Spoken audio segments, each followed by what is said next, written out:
Good morning, this is Michelle Thompson with your academic and legal coach with your weekly writing tip. As many of you know, I'm a lawyer, I'm an academic, and I'm also an academic and legal coach.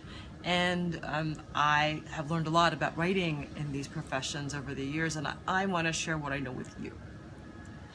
So if you are in a position where you sometimes get stuck with your writing, you don't know how to move something, or you want to prevent getting stuck, I'm all about prevention. This is for you. I am targeting lawyers and academics, but this is definitely helpful beyond that as well. So, good morning. Today I'm going to focus on what kind of resources do you have for yourself as you write. And you're probably thinking, yeah, I got the computer, I got my smartphone, I got my pad, those kind of resources are what you're thinking of. But I'm talking about resource well beyond that. As you know, I do a lot of my own academic writing.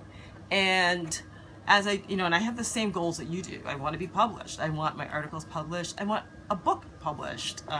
So I get this, right? But here's the thing. We can't really do it alone. Forget the really. We can't do it alone. If you think about the academic books we read, one of the things you'll notice are the acknowledgments. And I think all of us, especially if you've written a dissertation, you actually get to the point where you think a lot about the acknowledgments. And you actually think you have the fantasies about the grants you're going to thank as you wrote, as they helped fund your project. You know, you're definitely going to think so-and-so and so-and-so, and oh my goodness, an awesome writing book. And so you've thought about it a lot. And you've also read a lot of acknowledgments. And you notice how political they also seem to be. The correct people to thank for these things, right? Historians thank the archives. Everyone throws in the grants that they won if you end up winning them. And then we thank colleagues who helped to edit our work, who provided feedback, even the people who did this at conferences. We thank our family members, right? The moral of the story is that we thank all of these people because they play a really key part in making sure that we can do the writing that we want to do, right? This also underscores the fact that writing is a very, very visible project, that so many people see what you're going to do. And they see it because it takes that much resource. So here's my question. Who do you have on your writing team? And these are not going to be the obvious things that you think of, but the other kinds of support you need that makes your team as you write. Now, keeping our abodes clean is a really fantastic way of procrastinating about writing. So one person you may want on your team is actually a housekeeper. I'm serious. That person who comes in to make sure that you can't get distracted by your surroundings. Otherwise, people like me will clean instead of write. So that's the kind of support I'm talking about on your team, right?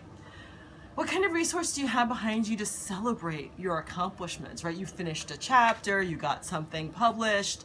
Who's helping you celebrate that, right? I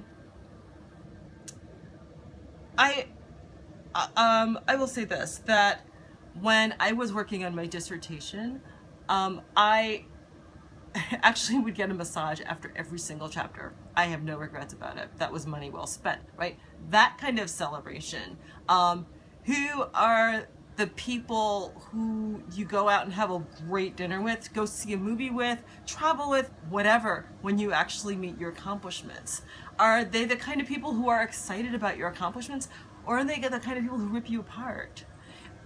If the latter, then maybe it's time to prune these people from your list of support and pull in new people. You're only going to do as well as the people who are backing you, right? So you need a group of cheerleaders who are totally behind you as you reach higher and higher and become more and more successful. Who are the people who are your exercise buddies? Yeah, I know that. It's supposed to be a writing tip, but here's the thing, and I talked about this a little bit last week. If your body and mind aren't well, this is not going to work, right? So you need people to help you exercise and make sure it happens. The people who will get your butt out of bed for that walk, run that needs to happen at 8 in the morning. Yeah, those people. The people who make sure that you do it, although you are convinced that if you spent 2 more minutes in front of that computer screen, the most brilliant thing you ever wrote is going to come out. those people, because they know that's not going to be the case. Who are the people who make sure that you eat well? The ones who come over and help you cook dinner once a week, right? The people who make sure that you don't eat box number 524 of Kraft macaroni and cheese. Yeah, those people. And if Blue Apron is as good as you can get here, that counts. That's part of your support team. You get the point. We're doing big projects here, big visible projects, and they're not the kinds of projects that we can do alone. You also have to make sure that you're taking care of yourself, and your team has to make sure that you're doing that for yourself. You don't want to wear yourself out. That's why you need a support team. They're the people who say, yeah, you got to get out of here. You look like mold, right? So that's my tip for this week. Make sure that your team is bigger than the people who read your draft, but also just help your life move forward so that you can do the kind of writing that you want to do. I have a few announcements. Number one, if you liked watching this, go ahead and click and like my page. If you would like to get more from me, if you scroll down on the left side of the page, you'll see a little icon that says email. You can click that and you can sign up to be on my academic newsletter. Later today, I will upload the link for my legal newsletter if that's of greater interest to you. I am going to be leading a workshop by phone on the 26th of this month. It's a Tuesday night, about finding funding for academic conferences. You know, we're getting towards the end of the summer and you're going to want to think about this stuff for the school year, so don't procrastinate. Go ahead and register. It's under the events tab here on my page. You can click there and you click the Eventbrite link and you can get a ticket. I'd love to have you there. I have learned a lot here. I want to pass it on to you. If you are going to be in New York City on the 29th of July, it's a Friday, I am leading a New York Academic Writers retreat. I'm so excited about this, and so are the people who have registered so far. I want to use this retreat to help move us all forward for the new academic year. I want us to figure out how to write more in less time. What do you think about that, right? So we're going to look at the internal things that get in the way of your writing and develop a toolbox for managing all of those things. And then we're going to get to critique somebody's work. And if you want that to be your work, let me know. And then we're going to write and have a lovely dinner together. So it's going to be a fantastic day. It's also listed under the events postings on my page. Go ahead and click on that. Click on the Eventbrite page. Today is the last day you can register. Today, do not delay. You want to go ahead and do that and receive this resource to move your work along.